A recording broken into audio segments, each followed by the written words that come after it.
नमस्कार, मैं पटना से अजय शंकर। अभी मैं आपको एक ऐसी शख्सियत से मिलाने जा रहा हूँ जिनके बारे में आप जान करके मतलब शौक हो जाएंगे कि एक ऐसा आईपीएस जो अपने आप में अलग है, समझे, जिनकी छवि जनता के बीच निष्पक्ष, बेखौफ और निडर है, जो अपराधियों के बीच ऐसा मतलब खौफ बनाते हैं कि अपराधी जिला छोड़ के भाग जाते हैं। वहीं जनता इनको मतलब प्यार से सिंघम के नाम से पुकारती है। तो आपको हम अभी मिलवाने जा रहे हैं पटना पश्चिमी के एसपी भानु प्रताप सिंह जी से। हम इनके बारे में, सर अपने बारे में थोड़ा सा कुछ बताइए, पब्लिक जानना चाहती है। अपने बारे में यही है कि हम यहाँ पटना में नगर पुलिस अधीक्षक के पद पर तैनात हैं। 2021 बैच के इंडियन पुलिस सर्विस के ऑफिसर हैं। बाकी का तो सब यही है। और तो ये है कि जो अपराध नियंत्रण का काम है, अनुसंधान का काम है, लॉ एंड ऑर्डर का है, वही हम लोग कर रहे हैं। उसमें जो जनरल रूटीन का काम है। सर, आपको कम समय में आपका काफ़ी नाम हो गया, पब्लिक बीच काफ़ी अच्छी पैठ हो गई है, लोग मतलब आपको चाहते हैं, वहीं अपराधी आपके नाम से भय खाते हैं। क्या कारण है सर इसका, जो आपको आम आईपीएस से अलग करती है? ये हमें नहीं पता, लेकिन इतना है कि अपराधी को पुलिस से डरना चाहिए। कौन कितना लाइक करता है ये बहुत ज़्यादा अच्छे पुलिसमैन के लक्षण नहीं है। हमारा काम है प्रोफेशनल मैनर में काम करना, अनुसंधान करना केसेस का, क्राइम को कंट्रोल रखना, और इसके अलावा विधि व्यवस्था संधारित रहे, ये पुलिस के मुख्यतः काम होते हैं। इसके अलावा और भी कोई काम जो वरीय पदाधिकारीगण के द्वारा दिया जाए उसको निष्पादन करना। रही क्राइम वाली बात, तो अच्छा पुलिस अफसर, अच्छा पुलिसकर्मी वही है जिससे अपराधी भय खाते हों और अपराध नहीं करे, उसका डर होना चाहिए। और निश्चित तौर पर अपराधियों को तो डरना चाहिए पुलिस से। पुलिस के होने का मतलब ही यही है, औचित्य यही है कि अपराधी उससे डरे। सर, आपको माता सरस्वती की बहुत बड़ी देन है। आपने 3 बार यूपीएससी की परीक्षा क्रैक की है, हिंदी से मास्टर डिग्री है, वहीं पर यूपीपीएससी परीक्षा भी आपने कंप्लीट की है। तो आप मतलब इस पुलिसिंग में क्या इसका उसको क्यों क्या यूज करना चाहिए, क्या सुधार लाना चाहेंगे पुलिसिंग में आप? देखिए, मैं लिटरेचर का स्टूडेंट रहा हूँ और अब आज भी अपने आप को लिटरेचर का स्टूडेंट ही मानता हूँ। साहित्य में एक चीज़ चलती है, उसमें एक बड़े साहित्यकार थे हिंदी साहित्य के, आचार्य रामचंद्र शुक्ल। उन्होंने कहा था कि साहित्य जनता की चित्तवृत्तियों का एक प्रतिबिंब होता है। इसका मतलब होता है कि समाज में क्या चल रहा है वो साहित्य में दिखता है। ऐसे क्राइम को अगर इससे जोड़ के हम देखेंगे तो समाज किस तरह से सोचता है, समाज में कैसे किस तरह लोगों का मिलना जुलना है और किस तरह लोग सोचते हैं, वो वहाँ के साहित्य में, लिटरेचर में दिखता है। और वही चीज़ें आपकी क्राइम में देखी जा सकती हैं। तो उसको आप अलग करके नहीं देख सकते हो। अगर कहीं का लोगों का सोचने का कैसा तरीका है, लोग किस तरह से रहते हैं, ये सारी चीज़ें लिटरेचर में, लोकल जो लिटरेचर होता है उसमें सारी चीज़ें आती हैं। उसी से आप सीखते हो कि इस तरह से लोग सोचते हैं, इस तरह से उनकी कार्यप्रणाली है। इसी तरह अपराधियों का भी एक फिक्स एमओ होता है। तो वो लिटरेचर से ही आप सीखते हो और उसका ही हम लोग यूज़ करते हैं। सर, आपने जीरो टॉलरेंस की नीति पे आप काम कर रहे हैं। आप चाहते हैं कि पूरे भारत ही नहीं, पूरे विश्व में बिहार की एक नई छवि बने, लोग बेखौफ होकर यहाँ आए और मतलब अपना काम करें या सैर सपाटा करें। तो इसके लिए क्या कार्यशैली आप अपना रहे हैं? नहीं, अपराध देखो सिंपल से काम है पुलिस के, जो है मुख्यतः 3 काम पुलिस के हैं: अपराध नियंत्रण, विधि व्यवस्था संधारण और इन्वेस्टिगेशन केसेस का करना। और इसके अलावा अन्य सारे काम जो पुलिस को असाइन किए जाते हैं सीनियर्स के द्वारा, किसी अन्य दूसरे विभाग के द्वारा, वो सारे पुलिस को करने होते हैं। तो उसमें हम लोगों का काम यही होता है कि विधि व्यवस्था बरकरार रहे, अपराध कंट्रोल में रहे, अपराधी खुलेआम न घूमे, और साथ ही साथ केसेज हैं उनका समय से उनका निष्पादन हो जाए, पेंडेंसी ज़्यादा ना बढ़े और माननीय न्यायालय में चार्जशीट हमारी तरफ से चला जाए, और साथ ही साथ फिर कन्विक्शन रेट भी बढ़े। अगर ये सब चीज़ें होती हैं तो उसमें चीज़ें अच्छी सोसाइटी के रूप में वो दिखेंगी आपको सारी चीज़ें, और वो चीज़ें निकल के भी सामने आएंगी तो उससे सुधार दिखता है, तो ऑटोमेटिकली सारी चीज़ें फिर सुधरने लगती हैं। सर, बिहार में एक बात भी आम देखी जाती है कि पुलिस प्रेशर में काम करती है, खासकर पॉलिटिकल प्रेशर। क्या ऐसा लगता है आपको?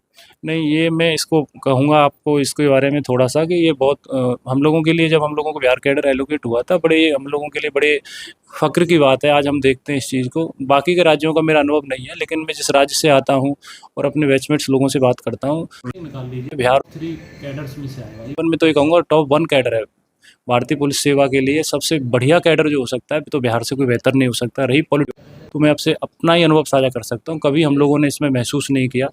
हमें लगभग एएसपी में रहे हम 1.5 साल के आसपास, 1 डेढ़ महीना अभी एसपी का भी रहा है, सिटी एसपी का, कुछ टाइम प्रोबेशनर में भी रहे। कहीं कोई पॉलिटिकल प्रेशर महसूस नहीं हुआ। साथ ही साथ आप खुल के काम कर सकते हो, आप मेहनती हो, ईमानदार हो, उसको बहुत सीनियर स्तर से भी और साथ ही साथ अन्य लोगों के स्तर से भी उसको मोटिवेट किया जाता है, आपको सराहा जाता है अगर आप बहुत अच्छे से काम कर रहे हो। इससे बेटर कैडर मुझे नहीं लगता कि कोई कुछ हो सकता है। मैं उसमें इमोशंस में बोल रहा हूँ, मेरे पास तथ्य मेरे बैच बातें होती हैं। दूसरे 1-2 राज्य का मुझे अनुभव भी है, जहाँ मेरा जन्म हुआ, कुछ दूसरे स्टेट में मेरी पढ़ाई हुई है राजस्थान में, तो उनके भी देखते हैं, उनसे भी बातें होती हैं, एक्सचेंज होते हैं। कुछ चीज़ों में वो बेहतर हो सकते हैं, लेकिन अगर एज ए आप कैडर देखोगे भारतीय पुलिस सेवा के हिसाब से, तो सबसे one of the best cadres में से एक है बिहार कैडर। सर खास करके आप रोल मॉडल बन गए बहुत ही कम दिनों में युवाओं के, आप खुद एक युवा हैं सर, तो क्या महसूस करते हैं कि सरकार आपसे मतलब फ्रेंडली काम करती है, पुलिस से आप फ्रेंडली काम करती है, या सरकार किसी चीज़ में दखल देती है? देखो रोल मॉडल वाली बात तो हमें नहीं पता, पहले ही बताए थे आपको, डिस्क्लेमर दिए थे। 3 काम है हमारे: अपराध नियंत्रण, विधि व्यवस्था संधारण और अनुसंधान करना, बेहतर तरीके से गुणवत्तापूर्ण और मात्रात्मक ढंग से जो केसेज हैं उनको कम लाना। कौन क्या सोचता है उससे बहुत फर्क नहीं पड़ता है, प्रोफेशनल मैनर में करना और करवाना अपने अधीनस्थ से, ये हमारा काम है, वो हम करवा लेते हैं। सर राजधानी का आपको पुलिस अधीक्षक बनाया गया, आप एक युवा हैं, आपका जो आने वाले समय में क्या है, आपका मतलब क्या योजना है सर, किस पे आप काम कर रहे हैं जिससे अपराधी और खास करके पब्लिक के पीछे एक अच्छा छवि बने पुलिस की?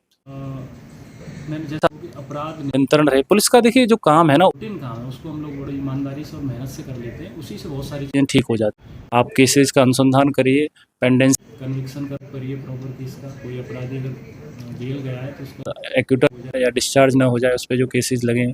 दूसरा क्या है कि अगर अपराध हो रहा है तो उसको डिटेक्ट हो जाए और वो जो अपराधी प्रिवेंटिव पुलिसिंग की दिशा में कदम उठाएं, विधि व्यवस्था बाधित ना हो, इतना आप कर लेते तो ईमानदारी से कर लेते तो बहुत बड़ी चीज़ यही है कि एक पुलिस वाले के लिए, सच्चे पुलिस वाले के लिए अगर करता है तो ये 3 चीज़ कर ले तो सारी चीज़ें।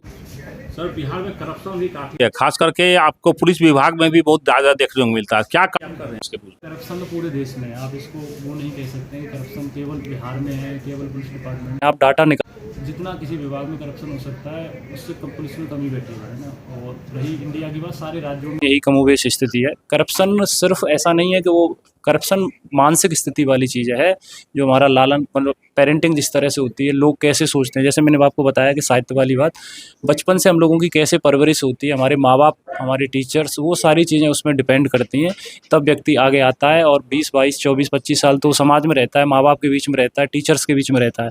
करप्शन के बीज वहीं से उसमें पैदा होते हैं, फिर वो किसी डिपार्टमेंट में जाता है। वहाँ से अगर उसमें सुधार नहीं होगा तो अचानक से तो होने से रहा उसमें। रही पुलिस वाले करप्शन की बात, तो पुलिस का करप्शन इसलिए दिखता है कि पुलिस विजिबल है एक तो, दूसरा ये है कि पुलिस में क्या है कि जैसे कि आप कहीं कोई जा रहे हैं और कहीं उसमें शिकायत आती है, जैसे कोई ट्रक रोक के किसी से पैसा मांगा गया, कुछ किया गया, तो विजिबल होता है, दिखता है। बाकी के डिपार्टमेंट में वो आपको ऐसा दिखेगा नहीं, तो लेकिन मैं आपको गारंटी से कहता हूँ, आप तथ्य कर लीजिएगा, सर्वे निकलवा लीजिएगा, पुलिस से ज़्यादा सारे डिपार्टमेंट में मिलेगा, कम किसी में नहीं मिलेगा। और पुलिस की जो कार्यप्रणाली है, जो शैली है, आप देखिएगा कि बहुत पुलिस काम करती है और सारी पुलिस की बिना चीज़ें हो भी नहीं पाएंगी। 24/7 आवर्स का हम लोगों का जॉब होता है, चाहे रात्रि हो चाहे दिन हो, इवन वो पर्व होते हैं, त्यौहार होते हैं, उन पर हम लोग पुलिसमैन को बड़े अच्छे से उसको निकलवाया जाता है। उसमें मुख्यालय के स्तर से भी उसमें ऑर्डर्स होते हैं कि आप सब में नहीं दे सकते हैं। तो पुलिस की जो इमेज है उससे कहीं अच्छे बुरे आदमी सब डिपार्टमेंट में होते हैं। मैं आपको बताऊं, किसी भी डिपार्टमेंट देख लेना, अच्छे और बुरे व्यक्तियों का जो अनुपात है, नार या भ्रष्ट का ही है, वो सब में लगभग बराबर है, और समाज में भी वही स्थिति है। लेकिन उसकी बदनाम जो होना या जो आप जनता में जो इमेज है, उसके रीजन्स मैंने आपको बताया वही है, विजिबिलिटी। सर लास्ट में 2 क्वेश्चन, एक आप पुलिस कप्तान हैं, आपके अधीनस्थ कर्मचारी के लिए क्या संदेश है आपका? नहीं, हम पुलिस कप्तान नहीं है, हम सिटी एसपी। अधीनस्थ ये ईमानदारी और मेहनत से काम करिए। पुलिस के जो 3 काम है हमारे, लॉ एंड ऑर्डर करना, मेंटेन करना, क्राइम डिटेक्ट करना, क्राइम को प्रिवेंट करना और इन्वेस्टिगेशन करना। कम्युनिटी पुलिसिंग है, जैसा कि हमारे वरीय पदाधिकारी गणों के स्तर से कहा जाता है कि सामुदायिक पुलिसिंग जिसको बोलते हैं, कि प्रत्येक पुलिस वाला भी एक नागरिक है और प्रत्येक नागरिक भी वाला है। इस माइंडसेट है वो लोगों में होना चाहिए। पुलिस की मदद करिए, पुलिस तो आपकी मदद के लिए 24/7 आवर्स है ही है। कहीं घटना स्थल पर आपने कुछ देखा है तो आप फ़ोन करके, मैसेज करके, टाइप करके बता दीजिए। और भी कोई क्राइम कहीं हो रहा है, सादा कारोबार हो रहा है, तो पुलिस को बताइए। हमारे व्हाट्सएप नंबर पर भी आप कर सकते हो, किसी को जहाँ आपको कंफर्टेबल लगे उसको बता सकते हो। हम लोग उसमें पूरा जी जान लगा के काम करेंगे आप लोगों के लिए, और आप पुलिस की मदद करिए, पुलिस तो आपकी मदद करेगी। पश्चिमी के एसपी भानु प्रताप सिंह जी करके कहा कि पुलिस फ्रेंडली की दिशा में हम तरह से कदम उठा रहे हैं और पुलिस फ्रेंड बनी भी है, मेरा नंबर खुला हुआ है, जब भी चाहे 24/7 फ़ोन करके मेरा मदद ले सकता है। अगर कोई पुलिस अधिकारी आनाकानी कर रहा है तो शिकायत हमसे कर सकता है। आप देखते रहिए और भी आपको दिखाता रहूँ। नमस्कार।